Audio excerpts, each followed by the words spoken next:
जय Sai Ram everyone, welcome to मेरे साईं। मुझे यकीन है साईं कृपा से आप सब बहुत अच्छे होंगे, खुश होंगे। आज नया अनुभव शेयर करूंगी आप सभी के साथ, पर उससे पहले है एक ग्रुप प्रेयर का रिक्वेस्ट।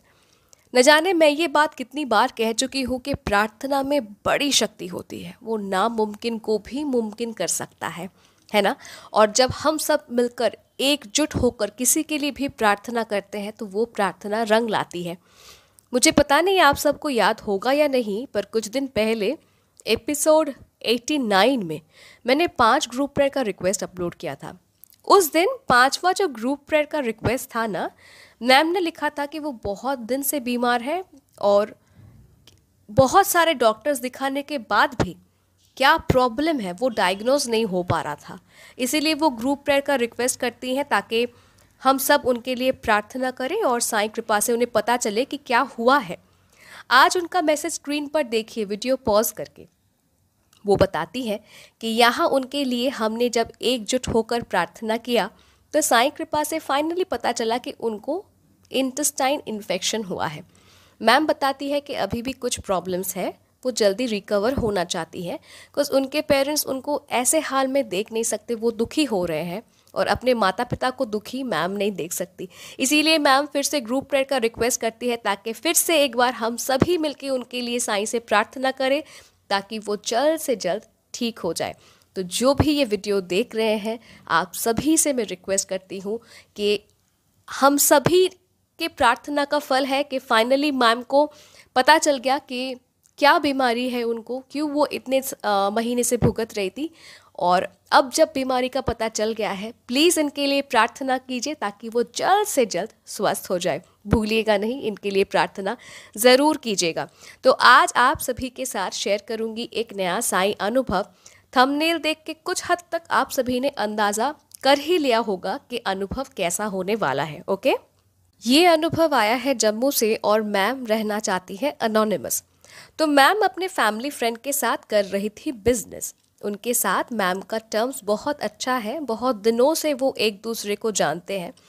मैम साईं भक्त है। अब जिनके साथ मैम बिजनेस कर रही थी, ठीक है, मतलब मैम के बिजनेस पार्टनर भी साईं को मानते थे।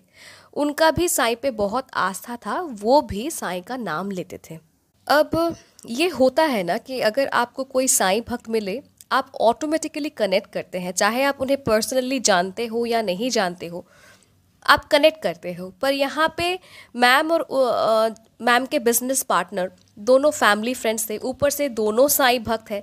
तो मैम को विश्वास था कि बिजनेस ठीक चल रहा है। पर कभी कभी ना मैम को भी डाउट होता, उनको अंदर से यही फीलिंग्स आती कि जैसा सामने है वो सच नहीं है, मतलब जो भी सामने दिख रहा है वो सही नहीं है, कुछ तो गलत चल रहा है। ठीक है, अंदर से उन्हें हमेशा यही फीलिंग्स मतलब हॉन्ट करती थी कि जो भी मैं सामने देख रही हूँ, जो भी कुछ मेरे सामने हो रहा है वैसा नहीं है।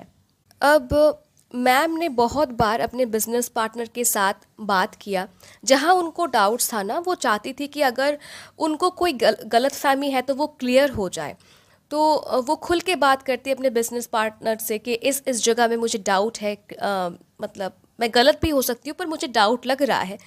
पर उनके जो बिजनेस पार्टनर थे ना, वो इग्नोर करते सवाल को, या फिर कभी कभी स्ट्रेट कहते कि तुम मुझे कैसे अविश्वास कर सकती हो, हम इतने सालों से एक दूसरे को जानते हैं, हम साईं के बच्चे हैं, थोड़ी ना तुमको धोखा दे सकते हैं। अगर मुझे पे इतना ही डाउट करती हो तो ठीक है, बिजनेस नहीं करते। तो कभी कभी आप जिनसे सवाल पूछ रहे हैं वो अगर आपको इस तरीके से जवाब दे तो आप खुद गिल्ट फील करेंगे कि मैंने कुछ ज़्यादा ही कह दिया, ये इंसान मुझको धोखा नहीं दे रहा है, मैं ही गलत समझ रही हूँ। तो मैम के साथ भी यही हुआ। मैम को लगा कि मैंने कुछ ज़्यादा ही कह दिया, ये सच में मुझे डाउट नहीं कर, मतलब मुझे धोखा नहीं दे रहे हैं, मे बी मैं ही ज़्यादा कुछ सोच रही हूँ। तो मैम कभी कभी चुप हो जाती। फिर भी मैम के मन में एक थॉट आता कि कुछ तो पीठ पीछे गलत चल रहा है, जो मैं देख रही हूँ, चाहे ये इंसान मुझे कितना भी कन्विंस कर ले, जो भी कहे, कुछ गलत ज़रूर चल रहा होगा। अब क्या हुआ ना, मैम की कोई मन्नत थी जो बाबा ने पूरी की, तो मैम उसलिए साप्ताह पारायण कर रही थी। तो सप्ताह पारण करने के वक्त उनका मन ना बहुत अशांत था, क्योंकि बैक इन द माइंड वो सोच रही थी ना, कॉन्टिन्यूस वो थॉट के कुछ गलत हो रहा है, कुछ गलत हो रहा है। तो पारायण तो वो कर रही थी पर मन उनका अशांत था। तो सच्चरित्र जी उनके हाथ में था, और क्या हुआ अचानक के उनके दिल में आया कि वो अपने बिजनेस पार्टनर को कॉल करती हैं, पर जो बिजनेस पार्टनर थे ना वो कहते हैं कि मैं अभी बाहर हूँ, मैं अभी बात नहीं कर सकता। तो मैम फ़ोन रख देती हैं। ठीक है, मैम फ़ोन रख देती है। जैसा कि मैंने कहा कि साईं सच्चरित्र जी उनके हाथ में था, और मैम बाबा से मन ही मन कह रही थी कि बाबा आज या तो आर या पार कर दो। अगर मेरा बिजनेस पार्टनर मुझे धोखा दे रहा है तो आप सच्चाई सामने ला दो, और अगर मैं बेकार में ही शक कर रही हूँ ना बाबा, तो वो शक आज आप दूर ही कर दो। इससे पहले भी ना मैम ने बाबा से जैसे मन ही मन क्वेश्चन करते हैं ना, बाबा क्या ये सच हो रहा है, क्या ये गलत हो रहा है। तो मैम भी अपने बिजनेस को लेके, बिजनेस पार्टनर को लेके इससे पहले भी बहुत बार मन ही मन साईं से सवाल पूछ चुकी हैं, और साईं भी इंस्टाग्राम पोस्ट के माध्यम से या कहिए साईं संदेश के माध्यम से यही इशारा दे चुके हैं कि कुछ गलत हो रहा है। होता है ना कि कभी कभी हम रिपीटेड मैसेज देखते हैं जिसका कंटेंट सेम होता है पर अलग से सजाया होता है मैसेज, राइट।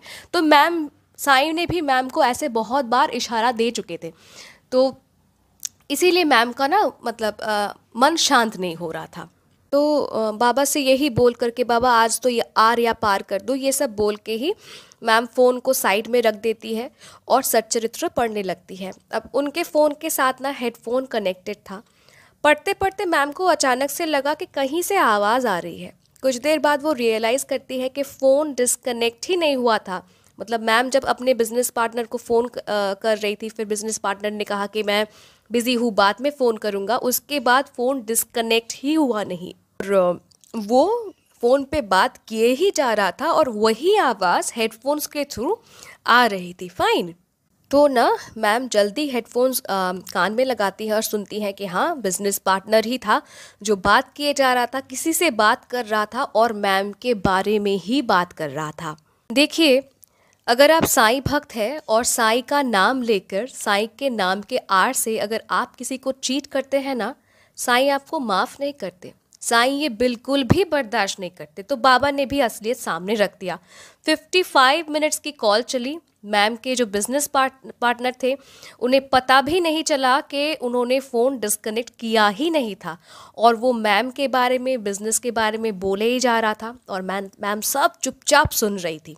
अब जिन जिन एरियाज़ पे मैम को उन पे डाउट्स भी नहीं था ना, साईं ने वो सब भी मैम को सुना दिया, और मैम ने कॉल को रिकॉर्ड किया।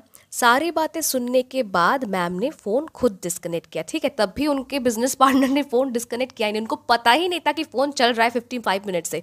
मैम ने सब सुनने के बाद मतलब एक तो कॉल रिकॉर्ड किया, फिर फ़ोन को मैम ने डिस्टर्ब किया। सच पता चलने के बाद ना मैम को बड़ा गुस्सा आया। किसी को भी गुस्सा आएगा कि आप जिसको इतना ट्रस्ट कर रहे हो वो भी साईं भक्त है, वो आपको कहता भी है कि मैं साईं भक्त हूँ, मैं कैसे धोखा दे सकता हूँ, और आपको बिंदास धोखा दे रहा है इतने शान से, किसी को भी गुस्सा आएगा। अब मैम क्या करती हैं, मैम फिर से उन्हें कॉल करती हैं, कुछ पूछती हैं उनसे। तो वो मैम से कहता है कि अरे आपको तो मुझ पर विश्वास ही नहीं है, अगर आप ऐसा करेंगी तो फिर रखिए आप, मुझे आपके साथ कोई बिजनेस करना ही नहीं है। तो मैम ने तब कहा कि आपने अपना फ़ोन चेक किया है क्या? लास्ट 1 घंटे से आपकी बातें सुन रही हूँ। आपका कॉल मैंने रिकॉर्ड किया है, मैं आपको भेजूँ? ठीक है। ये सब सुनने के बाद तब जाकर उन्होंने अपना भूल एक्सेप्ट किया, but it was too late. उन्होंने काफ़ी बार माफ़ी भी मांगा मैम से, पर विश्वास टूट चुका था, क्योंकि जो बाबा का नाम लेकर धोखा दे सकता है उसे हम ट्रस्ट नहीं कर सकते, है ना। मैम ने भी कहा कि आपके साथ कोई बिजनेस नहीं करेगा, बात भी नहीं करना आपसे, जो भी आपने किया वो माफ़ी के लायक नहीं है, धिक्कार है आप पे। मैम को बहुत दुख हुआ था, और मैम बहुत गुस्सा भी थी। दुख हुआ था इसलिए कि वो फैमिली फ्रेंड्स भी है, apart from being business partners, वो फैमिली फ्रेंड भी है। तो एक फैमिली फ्रेंड दूसरे फैमिली फ्रेंड को कैसे धोखा दे सकता है, तो ये बात मैम को बहुत चुभी थी, और वो भी ना बहुत शर्मिंदा थे, क्योंकि नेचुरल सी बात है, अगर आप किसी के पीठ पीछे किसी को धोखा दे रहे हैं, चुगली कर रहे हैं, कुछ भी कर रहे हैं, मीन्स आप चीट कर रहे हो किसी को, और वही सच्चाई उनके सामने आ जाए, तो ये बहुत एम्बैरेसमेंट की बात होती है कि मैं जो भी कर रहा था पीठ पीछे अब सब इसके सामने आ गया। तब ना उस इंसान को फेस करने का क्षमता नहीं रहता इंसान पे। तो वो मैम से कहते भी हैं कि मैं आपको फेस नहीं कर सकता, शक्ल भी नहीं दिखा सकता आपको, पर आप मुझे ना माफ़ कर दीजिए, मेरा विचार आप साईं के हाथों छोड़ दीजिए, वो मुझे दंड देंगे, उनको मेरे साथ जो करना है वो आप मतलब वो साईं कर लेंगे, पर आप साईं को मानते हो ना, तो प्लीज़ आप मुझे माफ़ कर दो। अब मैम ने भी उन्हें माफ़ कर दिया। नो डाउट मैम को बहुत बुरा लगा था, पर मैम ने उन्हें माफ़ कर दिया। कुछ दिन बाद फ़ोन में मैसेज आता है कि वो एक्सपायर कर गए, मतलब जो जो बिज़नेस पार्टनर थे ना, वो एक्सपायर कर गए।